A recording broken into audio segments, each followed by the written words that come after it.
شروع کرتا ہوں اللہ کے نام سے جو بڑا مہربان نہایت رحم کرنے والا ہے۔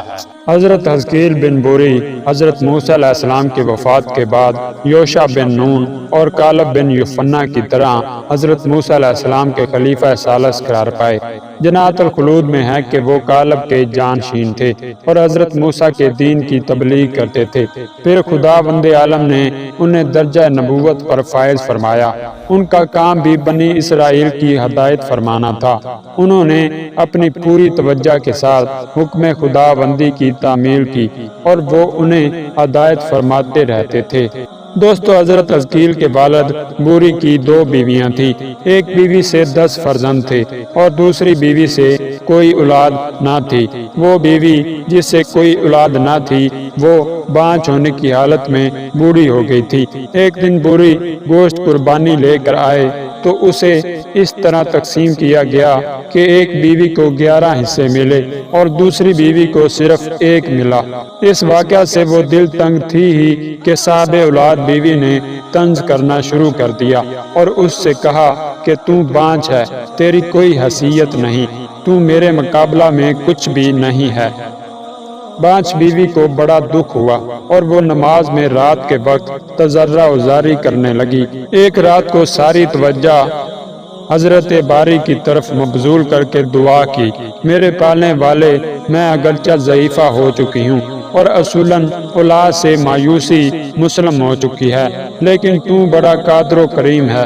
تیرے نزدیک کچھ مشکل نہیں کہ تو مجھے ایک صالحہ فرزند عنایت فرما دے جو میری موانست کا ذریعہ ہو اور میرے دل کے بہلنے کا سبب ہو۔ دل سے نکلی ہوئی دعا قبول ہوتی ہے۔ خداوند عالم نے اس کی فریاد سن لی۔ ادھر رات گزرنے کے بعد صبح نمودار ہوئی، ادھر خداوند عالم نے عطائے فرزند کے لیے سن عیا سے گزری ہوئی یعنی حیضہ سے گزری ہوئی عورت کو حائضہ بنا دیا اور اس میں اثار جوانی نمایاں فرما دیا۔ وہ مرد جو اسے زن پیر زال سمجھ کر اس کی طرف رخ بھی نہ کرتا تھا وہ اس کی طرف پورے طور سے متوجہ ہو گیا۔ دونوں مدت مدید کے بعد ایک جگہ ہوئے اور نطفہ ٹھہر گیا۔ مدت حمل گزرنے کے بعد صالحہ فرزند کی ولادت ہوئی اور اس کا دل باغ باغ ہو گیا۔ باپ نے بیٹے کا نام حزقیل رکھا اور خدا نے اسے نبی بنا دیا۔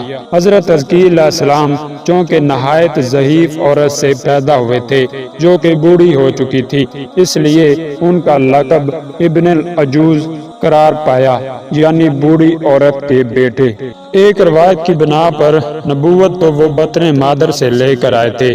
جب انفوان شباب ہوا تو خداوند عالم نے انہیں مبعوث فرمایا۔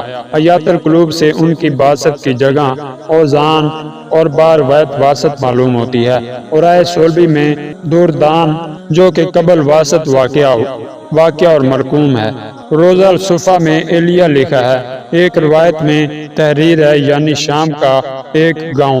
بہرحال وہ اپنی تبلیغ میں اپنی جائے بعثت پر مشغول تھے اور شب و روز دین خداوندی کے پھیلانے کی کوشش کر رہے تھے۔ اسی دوران میں انہوں نے حکم دیا کہ کفار سے جنگ کے لیے چلو۔ ان لوگوں نے جنگ آزمائی سے انکار کر دیا۔ ان کے اس انکار سے خداوند عالم نے ان میں طاعون کا عذاب نازل کر دیا جو مسلسل آتا رہا۔